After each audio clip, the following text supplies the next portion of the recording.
આજે લગભગ સવારથી સોશિયલ મીડિયાની અંદર એક જ ન્યૂઝ ચાલે છે. જે બ્રિજ તૂટ્યો છે, વડોદરા અને આણંદને જોડતો બ્રિજ જે તૂટ્યો અને એ દુર્ઘટનાની અંદર જે લોકો મૃત્યુ પામ્યા છે, ત્યારે દરેક લોકોએ પોતપોતાની રીતે નિવેદનો આપ્યા. પણ દુઃખ એ વાતનું છે કે ગુજરાતના મુખ્યમંત્રી ભૂપેન્દ્રભાઈ પટેલ એવું જણાવે છે કે 23 પૈકી જે ગાળાઓ હતા પુલના, એમાંથી એક ગાળો તૂટીને નીચે પડી ગયો છે.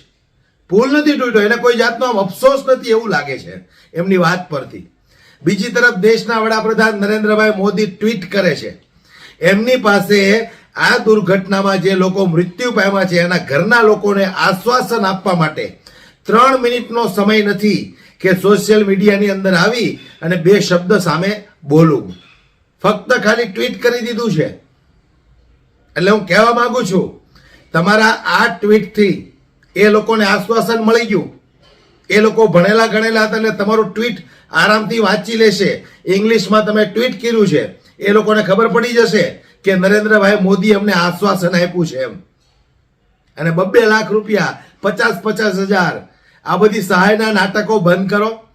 જ્યારે લોકો મૃત્યુ પામે છે ત્યારે આ બસ એક જ વાત કરો છો કે મરનારને 2 લાખ, 4 લાખ, ઘાયલને 50,000. તમને લોકોએ વોટ આપીને સત્તામાં બેસાડ્યા છે, તો એના દુઃખ દર્દની અંદર તમારે ભાગ લેવો પડે. ઘટના બન્યા પછી 2 થી 3 કલાક પછી તો તંત્ર ત્યાં આવ્યું. વિચાર કરો તમે દોસ્તો, આંખો ઉઘાડો તમે. આ લોકો હજુ તો એમ ગણાવે છે કે 23 ગાળાઓ હતા, એમાંથી એક ગાળો અચાનક તૂટી પડ્યો અને આ દુર્ઘટના ઘટી ગઈ. અચાનક કેવી રીતે તૂટી પડ્યો? લખન દરબાર નામના એક જાગૃત વ્યક્તિએ આના વિશે ઘણા સમય પહેલા કીધું હતું કે આ બ્રિજ ગમે ત્યારે તૂટે અને કોઈ પણ જાતની દુર્ઘટના સર્જાય એમ છે તો વહેલી તકે આના ઉપર ધ્યાન દેવું જોઈએ.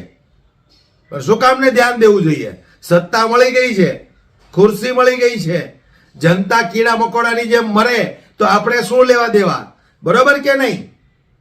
એટલે જાગો જનતા, જાગો. આ લોકો તમારી મોતના સોદાઓ કરી નાખે છે 2 લાખ, 4 લાખ થી, અને એ કોઈને આપવાના તો છે જ નહીં. હા, આપવાના તો કોઈને નથી.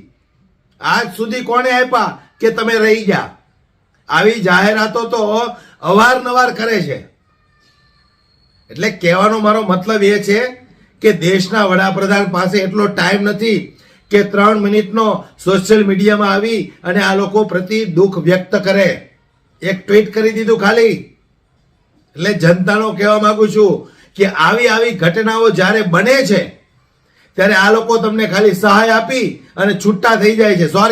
સહાયની જાહેરાત કરી અને છૂટા થઈ જાય છે. પણ છતાંય તમારી આંખ નથી ઉઘડતી. તમારી આંખ નથી ઉઘડતી. થોડા સમય પહેલા નરેન્દ્રભાઈ મોદીનો જન્મદિવસ હતો. એ જન્મદિવસ નિમિત્તે નર્મદાનું પાણી છોડવામાં આવ્યું અને ભરૂચની અંદર કેટલા લોકો બરબાદ થઈ ગયા. ઢોર ઢાંકણ, ઘર વકરીનો સામાન, કેટલું બધું તણાઈ ગયું.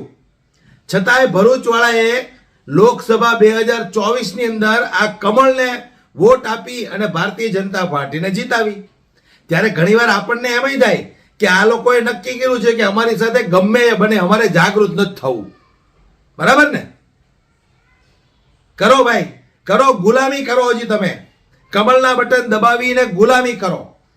આ ચોર ભ્રષ્ટ અધિકારીઓને પેટનું પાણી પણ નથી હલતું. જાગૃત તમારે બનવું પડશે. જ્યાં સુધી તમે જાગૃત નહીં બનો ત્યાં સુધી આવા કાંડો થતા રહેવાના છે. આ કાંડ કોઈ કુદરતી ઘટના નથી, માનવ સર્જિત ઘટના છે. એટલે જાગૃત તમારે બનવું પડશે. આવા અસંખ્ય પુલો છે જે ગમે ત્યારે ગમે તે સમયે તૂટવાના આરે છે, પણ આ લોકો નોંધ નથી લેતા. 2, 4, 5, 25 ખાબકે મરે પછી નોંધ લેવાની. બરાબર ને? એટલે જનતાએ જાગવું પડશે. તમારી અંદર જે સૂતેલો આત્મા છે એને જગાડવો પડશે. કમળના બટનને હવે તમારે ભૂલવું પડશે. વિડીયોને વધુમાં વધુ શેર કરી દરેક લોકો સુધી પહોંચાડો. કદાચ 5ની આંખ ઉઘડે, 5 જણાનો આત્મા જાગે તો અમને એમ થાય કે અમે જે આ ભરાડા પાડીએ છીએ ને એ ખોટા નથી પાડતા.